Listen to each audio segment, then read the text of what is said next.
two roles of the Father again. They cut off the dead branches, however you want to look at that. But the second role is to prune the good branches so that they produce even more fruit. So that's in verse 2.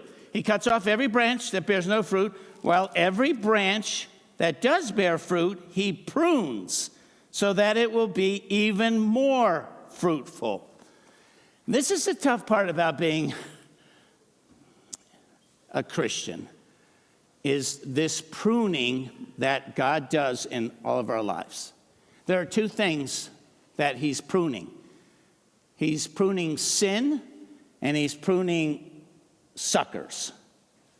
So sometimes you have a grapevine and there's mushrooms or something that's attached itself, something sinful. It's sucking the sap. The branch isn't able to produce the luscious fruit because this thing is sapping the energy. So the gardener, the father, comes and he cuts off the sin that's hindering. But sometimes it's not sin. It's just, they call them suckers. They're other branches that are sucking the life out of us. They're not sinful in themselves, but they're weights. They're in our life, and they're causing us not to be fruitful.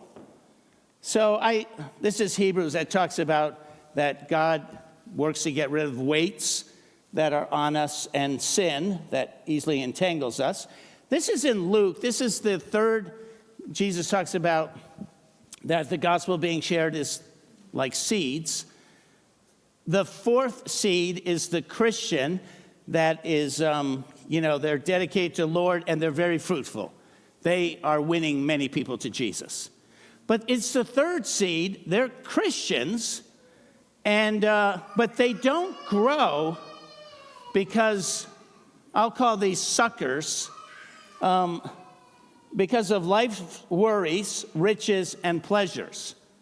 Now, what I want to share with you is it's not necessarily sinful things, but if they hinder your walk, if they hinder your ability to produce fruit, then God has to prune these things. So, for instance, I was trying to think of an example. Like life's worries. I'm a little bit worried about what's going on in the world.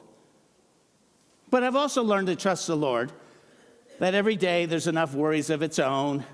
And after all, I'm 67 years old, so I've gone through a lot of this stuff. So the Lord, in the last 50 years, has been pruning a lot of anxiety out of my life. Worried about my kids, my grandchildren.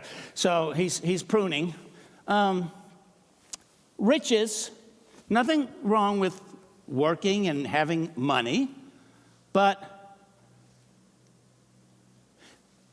there were times in my life that I made work my God. It says in Proverbs, do not wear yourself out to get rich. And there are times in my life that God had to prune. It wasn't that it was sinful in itself, but God was like, Joe, as I share in the other services, Rob and I used to have rental houses.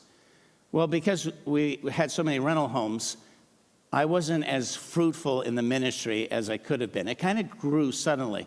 And the Lord kind of came to a point where, are you going to be a full-time landlord? I don't really want you to be a landlord. I want you to be in ministry. That's where you're a lot more fruitful to preach the gospel. And so the Lord, the last rental we got rid of, like the first year we came here, but the Lord had to prune them off.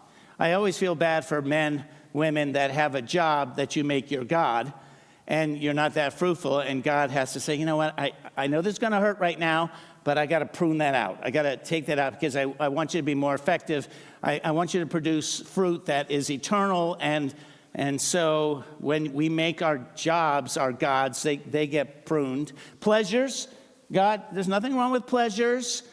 In the end of 1 Timothy chapter 6, God gives us pleasures for our enjoyment, but sometimes pleasures take over. And so we're like, we're having fun every weekend. We don't have time to go to church, and we don't have time. This is when you know pleasures and work has taken over, when you don't have time to serve the Lord.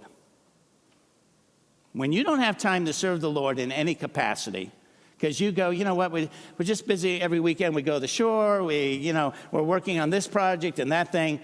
Get ready for the pruning clips, okay? Because God wants you to be fruitful, and it's good things, but it's not good in the long run for your Christian walk with Jesus.